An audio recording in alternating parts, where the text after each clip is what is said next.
Oke, selamat malam semuanya. Malam, Pak. Malam, Pak. Oke, Pak. berhubung kampus B lagi dipakai untuk UTBK, jadi untuk perkuliahan minggu ini semuanya itu dilakukan secara online, baik yang pagi maupun siang maupun sore maupun sampai malam ini. Oke. Nah, untuk yang di pertemuan kali ini kita akan bahas tentang stack. Ini adalah bagian kedua aslinya.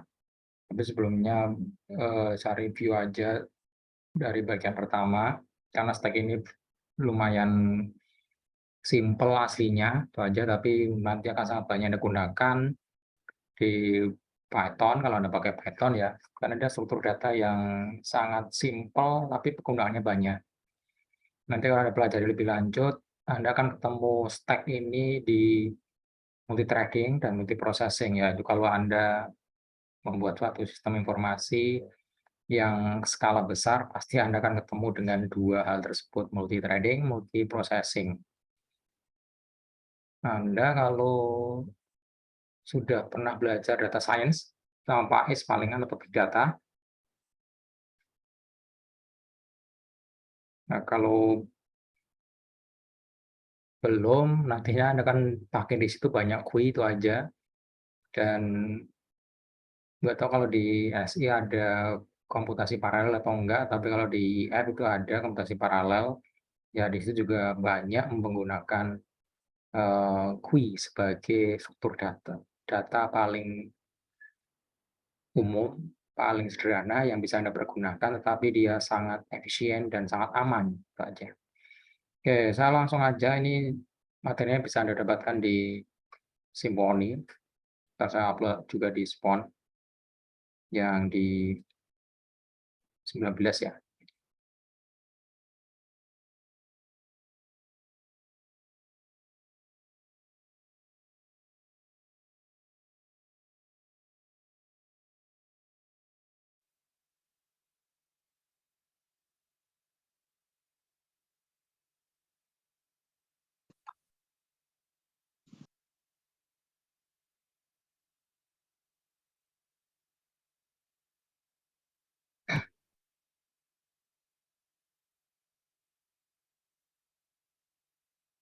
Oke, saya langsung aja. Nah, struktur data yang pertama kita bahas namanya stack. Stack itu dia seperti namanya ya, dia adalah apa? Dia adalah sebuah tumpuan itu aja.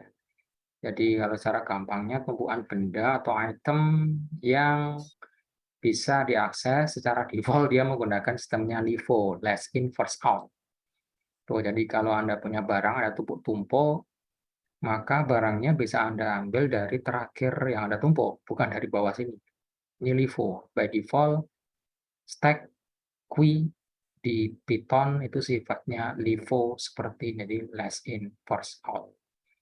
Tuh, jadi yang pertama Anda masukin pasti di bawah sendiri di sini. Kalau yang paling akhir Anda masukkan itu pasti yang di atas ini.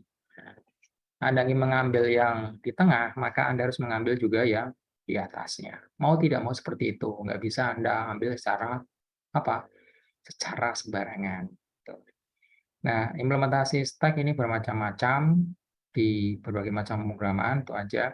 Tapi secara umum sih Anda akan ketemu dengan beberapa operasi yang sangat sederhana dan sangat ya boleh katakan mendasar untuk stack implementation-nya di berbagai macam bahasa pemrograman.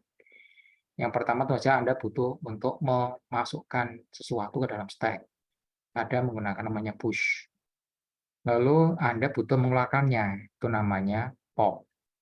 Terus Anda juga butuh untuk namanya melihat, atau namanya dalam Python namanya pick, itu aja.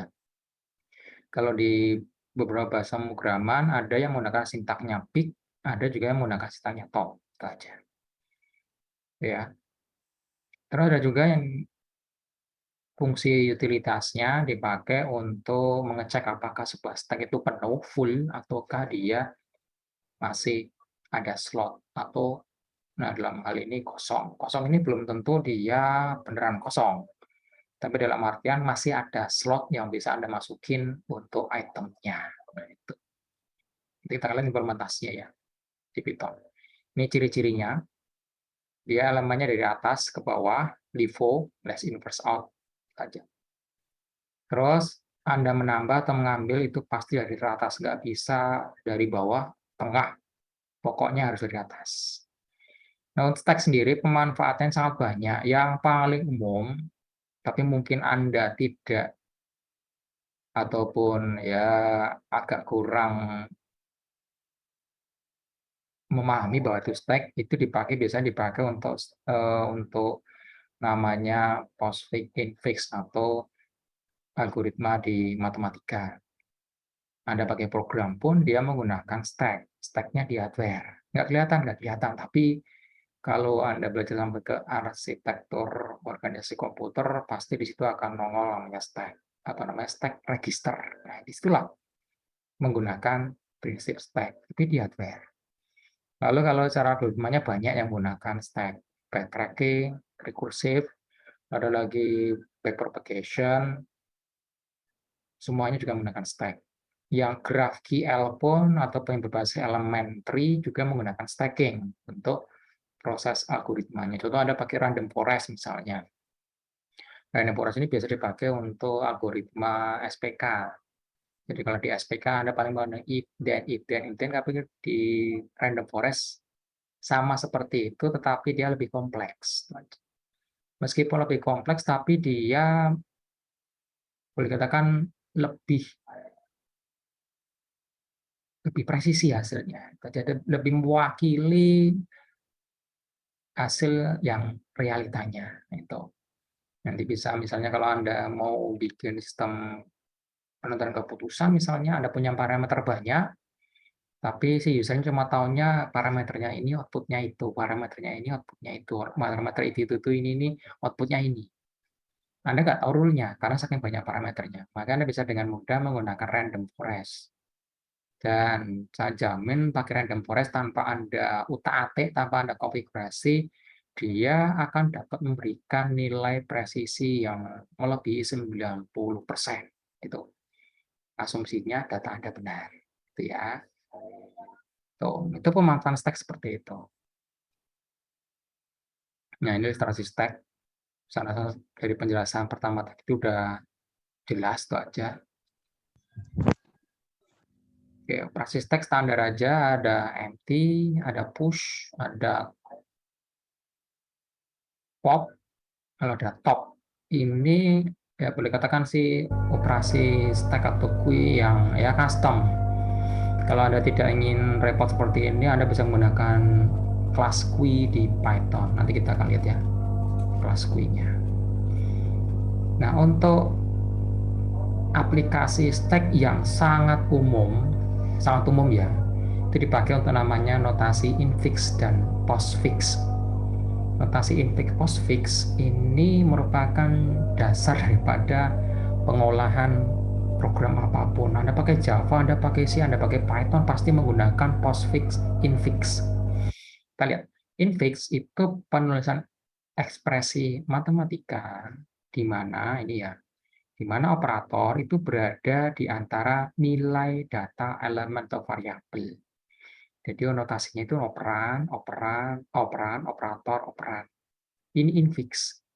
Infix ini apa? Infix ini yang biasa ditemui oleh kita manusia. Mesin, Anda kasih seperti ini, bingung dia itu. Makanya dia pakai apa? Dia pakai namanya postfix. Yang postfix itu penulisan matematis di mana operatornya itu berada di samping nilai data variabel penampung datanya. Bedanya itu aja ya. Infix kita pakai manusia, mesin nggak pakai. Ya, meskipun sekarang Anda bisa kenalkan dengan namanya NLP ataupun Natural Language Programming di mesin, tapi by default mesin Anda itu tidak tahu infix, dia taunya postfix. Makanya Anda pakai compiler apapun, Anda nulis seperti ini, itu nanti akan diubah oleh si compiler Anda menjadi postfix seperti ini. Itu ya. Nah, lalu gimana cara mengubah untuk infix menjadi postfix? Rule-nya ada. Ya,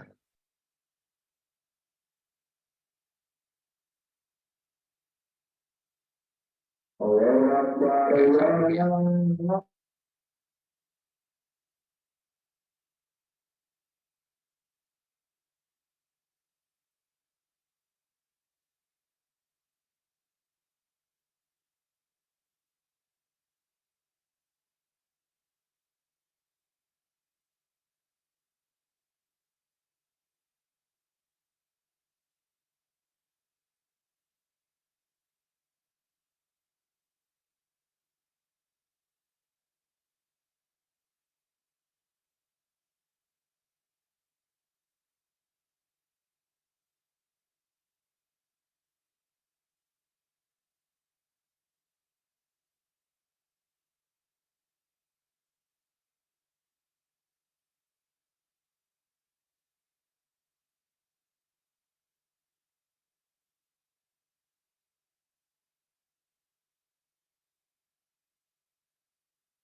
Oke, lanjutkan ya. Nah, sebelum kita masuk ke operasi intake post-fake, kita lihat dulu untuk namanya level operator ini harus Anda dapatkan di pelajaran matematika dasar. Jadi, operator di bahasa pemrograman atau lebih general di matematika itu dia punya level sendiri dari yang tertinggi sampai yang rendah. Yang paling tinggi pangkat. Lalu yang menengah ada kali dan bagi. Lalu yang terendah ada tambah dan kurang. Jadi ketika ada sesuatu yang tertinggi, maka dia akan mengoverride operasi yang di bawahnya. Jadi ketika Anda temu pangkat, Anda akan melakukan operasi tersebut terlebih dahulu dibandingkan kali dan bagi. Dan kalau ketemu tambah, tetapi sebelumnya ada bagi atau kali, maka operasi kali baginya dahulukan. Nah, itu. Lalu kenapa kalau Anda melihat satu persamaan matematika yang dia nggak ada kurungnya, itu terkadang akan membingungkan. Gitu ya. Ya, silakan dicek sendiri di HP Anda programnya pakai level seperti ini atau enggak. Itu aja. Karena ada beberapa program itu yang agak berbeda cara perlakuannya, tapi yang baku seperti ini. Oke. Oke, jadi bagaimana untuk mengubah infix ke postfix? Ini rule-nya yang pertama seperti ini. Kalau Anda punya simbol kurung buka, maka simbol kurung bukanya ini Anda masukin ke dalam stack. Terus, kalau Anda ketemu tanda tutup di dalam infix-nya, maka semua yang di dalam stack Anda keluarkan sampai ketemu tanda kurung buka. Nah, itu ya. Jadi gunanya kurung buka tutup itu membatasi secara jelas bagaimana operasi untuk si stack-nya. Nah, jadi kalau Anda menulis persamaan matematika agar tidak ambigu untuk persepsi orang, maka silakan dibuat secara jelas. Kurung buka tutupnya. Itu penting. Kalau di program komputer, kalau compiler Anda benar, tanpa kurung buka tutup pun dia tahu mana yang harus didahulukan. Itu ya. Tapi untuk kemakluman semuanya, agar tidak salah persepsi semuanya, maka disarankan Anda menggunakan tanda kurung buka dan tutup untuk memperjelas operasinya. Terus, itu untuk kurung buka tutup. Nah, terus yang ketiga, kalau simbolnya itu operan, operan itu variabel, gampang seperti itu. Oke. Maka operannya itu langsung Anda keluarkan saja, nggak usah Anda push ke stack. Ya, tuh, tuh. Jadi kalau ketemu operan, variabel, langsung aja keluarkan sebagai output, selesai. Nggak usah Anda simpan-simpan ke stack, nggak guna-guna, itu aja. Terus yang keempat, ini mewakili tentang namanya operator. Kalau dia operator, itu ya, operator, maka kalau level paling atas di stack-nya itu adalah operator dengan level yang lebih tinggi daripada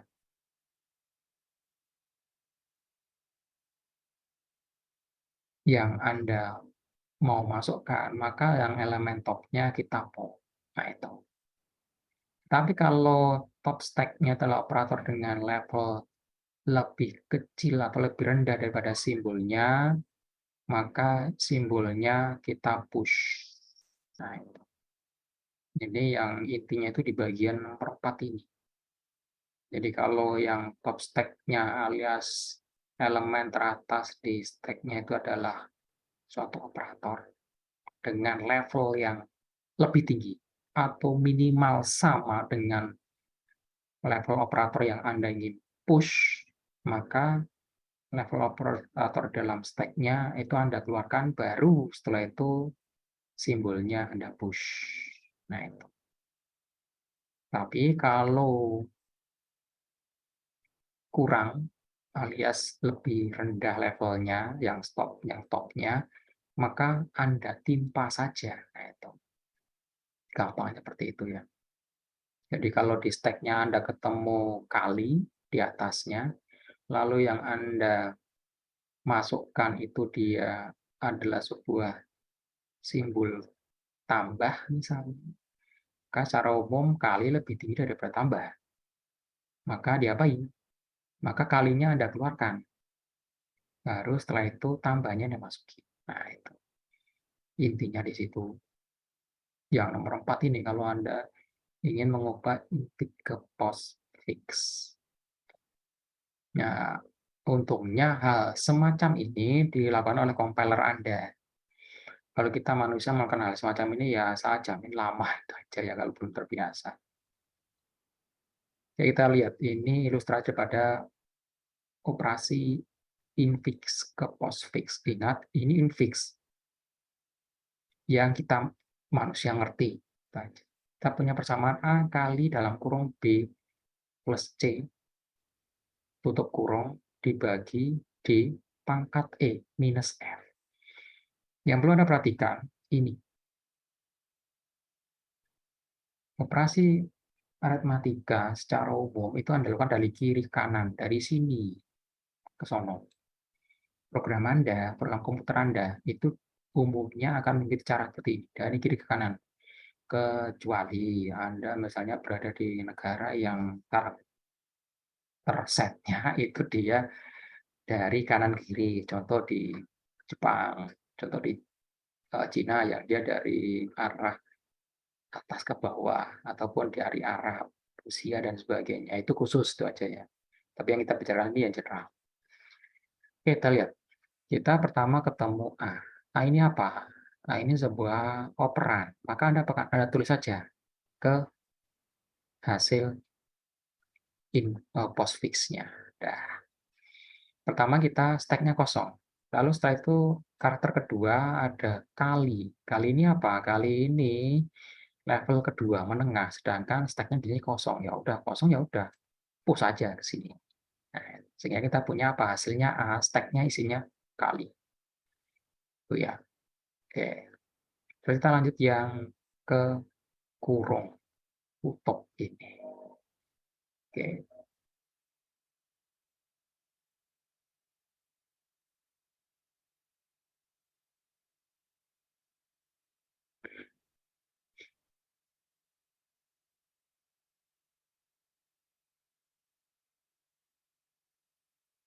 Oke.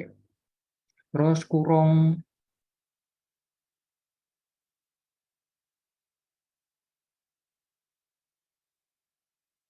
tutup ini ya. Ini kurung tutup, kurung buka ini. Kurung buka, jadi apa? Ya Anda push saja. Push saja. Push saja ke sini. Selesai. Habis itu ada B. B ini apa? Operan. Operan ya apa? Ya sini aja. Tuh. Ya. Jadi sekarang kita terakhir punya yaitu kondisi stack seperti ini. Di stack Anda ada paling atas tanda kurung buka. Di bawahnya ada kali. Tuh. Hasilnya A, B. Nah, itu. Dia terakhir itu. Sekarang kita akan bergerak ke yang selanjutnya. Oke. Ada plus. Nah, ini plus. Kita lihat yang plus ini. Yang plus ini operator. Operator ini mau Anda apakan? Yang pasti operator nggak boleh Anda langsung masuk ke sini, tapi dia harus dimasukin ke dalam stack. Kita lihat. Terakhir ada tanda kurung buka. Kurung buka itu dia bukan operator ya, itu aja. Jadi praktis di sini operatornya nggak ada paling atas ini. Jadi ya masukin aja langsung. Ya, ada punya stack-nya plus itu. Oke, terus sekarang kita masuk ke C. C operan. Tulis aja di sini. Sehingga kita punya terakhir ini. Ini yang terakhir ya. Oke.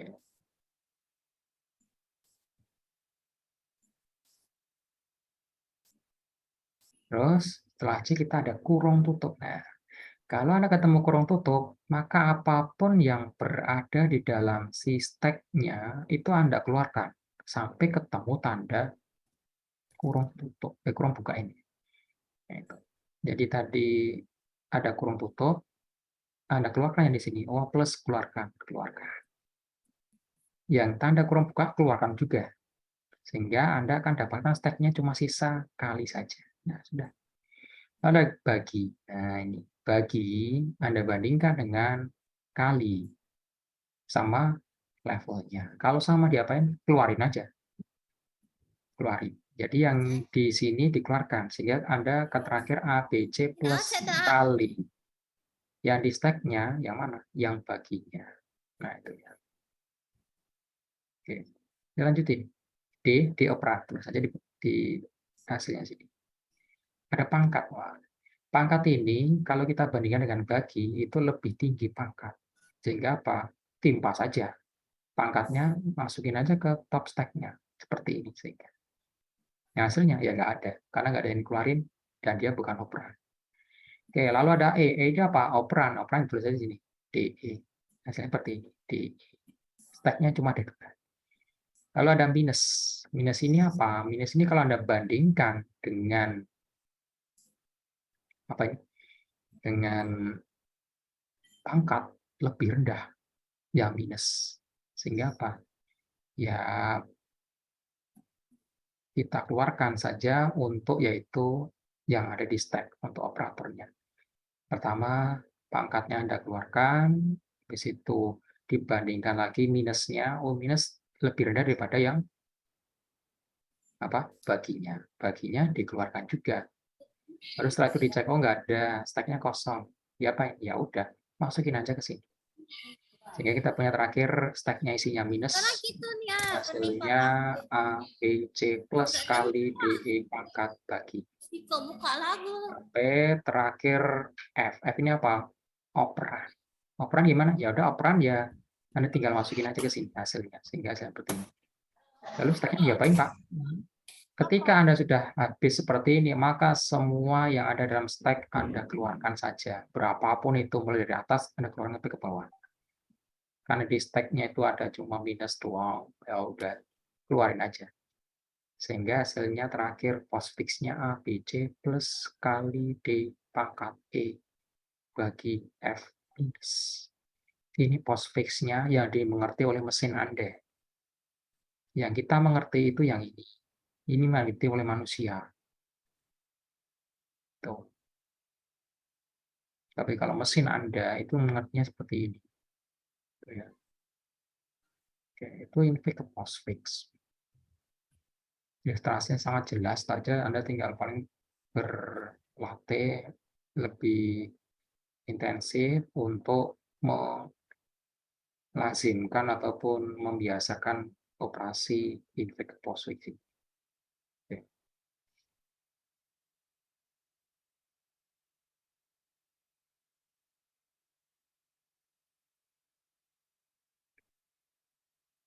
Nah, contoh seperti ini. Silakan Anda latih sendiri untuk operasi invite ke postfix untuk yang 1, 2, 3 itu di bagian stack yang kedua di pertemuan yang PPT yang ke-20 itu ada di Simfonia. Yang ini. Oke. Nah, untuk yang terakhir saya akan membahas namanya implementasi si Qui di Python. Si Qui di Python itu cuma satu kelas saja, namanya Qui, kecil ya. Jadi Anda pakai import Qui, selesai. Semuanya stack di situ ada. By default, dia punya kelas namanya Qui juga. Qui ini sifatnya LIFO. LIFO first in, first out. Oh iya, ini dia sifatnya, oh iya, yang Qui ini dia FIFO. Saya lupa. Qui ini FIFO. First in, first out. Oh ya, first in, first out. Oh ya, first in, first out. Tuh. Anda bisa pakai operasi put, get, tuh. Lalu ada operasi full, empty, itu semuanya disupport oleh kelas Qui ini. Untuk maksimal size-nya 0, artinya dia nggak terbatas tergantung memori Anda. Jadi kalau Anda ingin bikin Qui tapi dengan maksimal 100 item, ya kasih aja di sini parameternya 100. Nah, kalau yang stack tadi itu adalah implementasi namanya kelasnya LiveQueue. Jadi kalau Anda bikin yang stack tadi itu, Anda pakai yang LiveQueue ini aja. Kalau yang Queue ini antrian, gitu ya. API-nya sama persis seperti Queue biasa. Nggak ada perbedaan sama sekali di Python untuk Queue maupun LiveQueue. Kalau Anda ingin membuat queue yang punya prioritas, maka Anda pakai namanya priority queue. LiveQueue, priority queue ini akan Anda sering temui di algoritma antrian. Itu. Priority queue itu aja ya.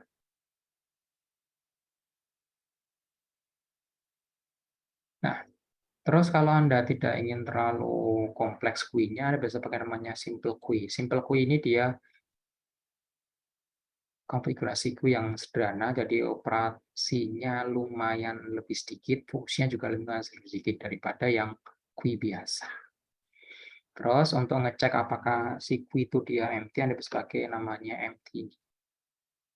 Ini error ya. Kalau Anda mencoba nge-get, ngambil sesuatu dari queue yang empty, maka errornya akan muncul ini. Dan kalau Anda mencoba memasukkan sesuatu ke queue yang sudah full, maka error akan muncul ini. Nah, untuk ngambilnya, Anda bisa pakai namanya put. Itu put itu dia memasukkan item, itemnya apa? Apa aja terserah Anda. Lalu Anda kalau mengambilnya pakai get. Get ini hasilnya apa? Item. Item ini apa? Isinya apa aja. Queue ini dia tidak mempermasalahkan Anda mau nyimpan apa aja, mau ngambil apa aja. By default, put dan get ini block. Artinya apa? Ketika Anda mengambil sesuatu dari queue, maka dia akan nunggu giliran. Kalau queue-nya diakses oleh program lain ataupun oleh proses lain. Put juga sama. Dia akan menunggu giliran sampai dikasih slot oleh si queue-nya. Atau sampai dia error. Itu aja. Jadi put dan get by default ngeblok. Itu aja. Jadi program Anda itu paling akan stop di sini, di put ataupun get, kalau Anda berhubungan dengan namanya queue. Kalau tidak ingin, maka Anda kasih aja timeout. Tuh. Timeout-nya dalam detik ya, itu aja. Jadi kalau saya ingin nge-put menunggu 10 detik, kalau nggak bisa ya udah, selesai. Ini Anda kasih timeout-nya. By default timeout-nya none, artinya nggak ada timeout sama sekali. Fungsinya cuma dua itu aja, put, get. Yang paling umum kan Anda pakai. Oke. Untuk sampel implementasi GUI-nya bisa Anda lihat ini di dokumentasi Python ini sudah melibatkan threading ya. Saya nggak tahu Anda sudah belajar threading atau belum. Enaknya GUI ini, dia bisa Anda akses dari berbagai macam thread. Jadi Anda punya GUI seperti ini, lalu setelah itu Anda akses dari 100 thread pun nggak masalah.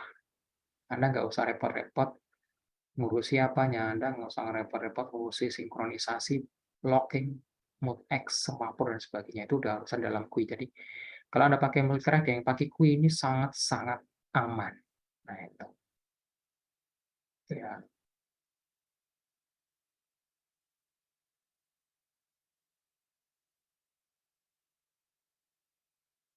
Oke. Nah, itu implementasi GUI di Python sesederhana itu aja. Ya, sudah itu aja, nggak ada yang kompleks untuk implementasinya.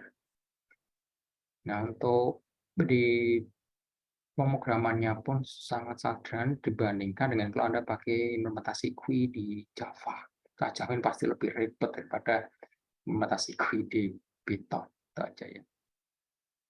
Oke.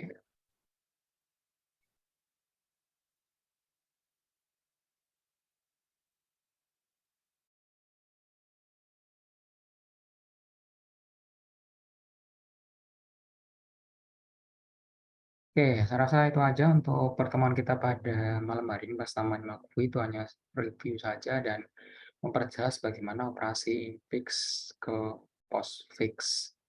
Jadi kalau ada pertanyaan silakan diinformasikan di WA grupnya. Dan untuk besok malam kita juga akan masih secara online, kita akan masuk ke pokok bahasan selanjutnya, membahas tentang namanya yaitu kui lebih detailnya. Nah itu, jadi yang tadi itu cuma overview-nya aja, baru intronya aja dulu ya. Karena kui ini implementasi pada stack di Python. Oke, salah satu aja. Terima kasih atas perhatian kita semuanya. Selamat malam, sampai berjumpa di pertemuan selanjutnya. Oke, terima kasih. Maaf Pak, ini Kasih Pak. nggak ada absennya Pak. Oh, nanti saya absen. Ya, ini Oh, udah saya rekam oke, ini. oke.